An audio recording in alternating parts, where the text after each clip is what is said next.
गंगाधरजी, जरा एका ठिकाणी कुठं थांबता आलं तर प्रयत्न करा, थांबा, जेणेकरून महाराष्ट्र तुम्हाला बघतोय आणि तुम्ही नीट दिसलं पाहिजे अशी आपल्याला विनंती आहे.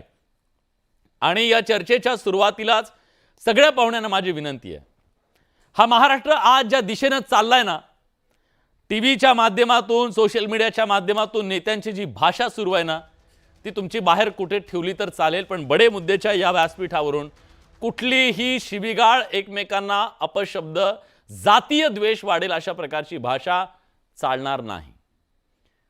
जर अशा प्रकारचं तोंडून कोणाच्या वक्तव्य जात असेल, कोणी बोलत असेल, तर सन्मानानं तुम्हाला इथून बाहेर काढलं जाईल, याची आपण सगळ्यांनी नोंद घ्यावी. त्याचं कारण असं आहे, हा महाराष्ट्र बघतोय आणि या महाराष्ट्राला काहीतरी चांगलं व्हावं या उद्देशाने आपण ही चर्चा करतोय. दुही निर्माण व्हावी हा उद्देश अजिबात नाही. आपण सगळे मान्यवर आहात, आपण समजून घ्याल अशी अपेक्षा करतो. पण चर्चेची सुरुवात गंगाधरजी मला तुमच्यापासून करायची आहे. माझा आवाज तुमच्यापर्यंत येतोय? हो येतोय सर, बोला. तुम्ही मुंबईत ऐन गणेशोत्सवात काय येत आहे, तुम्हाला काय साध्य करायचंय, हे तुमची रणनीती आहे की तुम्हाला एकदा मुंबई ठप्प करून दाखवायचीच आहे? नाही, आरक्षण घेऊन या, आम्हाला मुंबई ठप्प करायची नाही, किंवा मुंबई ही राज्याची राजधानी आहे आणि या राजधानीमध्ये मंत्रालय आहे, मुख्यमंत्री आहेत, मुख्य सचिव आहेत आणि ते आमचं आरक्षण देणार आहेत. 2 वर्ष झालं मनोजदादांचा लढा सुरू आहे आणि या 2 वर्षामध्ये सरकारनं मागच्या काही दिवसापूर्वी मागच्या सरकारमध्ये जी अधिसूचना संघे सोयरेची काढली होती, ती अधिसूचना अंतिम करण्यासाठी आम्ही मुंबईला जातोय. मराठा आणि कुणबी एकच आहे हा जी.आर काढला पाहिजे, किंवा जे गॅजेट आहेत, गॅजेट मुंबई बॉम्बे गॅजेट असेल, सातारा गॅजेट असेल, हे आणि ज्या मनोजदादांनी मागण्या दिल्यात त्या मागण्याला आता 2 वर्ष पूर्ण होत आहेत.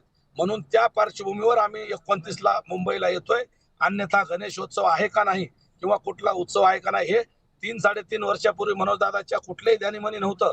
फक्त 2 वर्ष पूर्ण होत आहेत या आंदोलनाला, म्हणून समाज येतोय, आपल्या हक्कासाठी येतोय.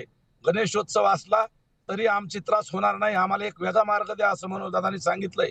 तसेच आम्ही आझाद मैदानावर बसतोय, कुठलीही गर्दी होणार नाही, कुणाला त्रास होणार नाही, अशा पद्धतीनं आम्ही सगळे मुंबईत येणार आहोत. शांततेच्या मार्गाने मागच्या वेळेस आलोत, वापस जाताना येताना कुणाला एक खडा सुद्धा टोचला नाही आणि मुंबईतलाही कुठलाही त्रास झाला नाही, एवढे मराठी मुंबईत येऊ नये. त्यामुळे याही वर्षी त्याच पद्धतीनं आम्ही मुंबईत येऊ आणि शांततेत आमचं आरक्षण आम्ही घेऊन जाऊ. बरं, प्रश्न हा आहे की तुम्ही जेव्हा इथं याल तेव्हा मुंबईमध्ये जी परिस्थिती निर्माण होईल त्याला जबाबदार कोण असेल? कारण या सगळ्या परिस्थितीत, म्हणजे तुम्हाला आजचं उदाहरण सांगतो, जिथं ऑफिसला पोहोचायला माझ्या सगळ्या सहकाऱ्यांना साधारण 1.5 तास लागतो, आज 2.5 तास लागले ऑफिसपर्यंत पोहोचायला. गणेशोत्सव अजून 2 दिवसावर आहे, त्या आधीच मुंबईतली ही परिस्थिती आहे. तुम्ही माहिती घेतली असेल, सगळे मार्केट फुल आहेत, रस्त्यावरती प्रचंड गर्दी आहे. लाखोंच्या संख्येनं समाज जेव्हा इथं येईल तेव्हा ही जी वेळ आहे ती वेळ थोडी चुकती असं वाटत नाही का? आपण थोडीशी वेळ पुढे ढकलून येऊ शकत नाहीत का? लोकशाहीने सगळ्यांना आंदोलनाचा अधिकार दिलेला आहे.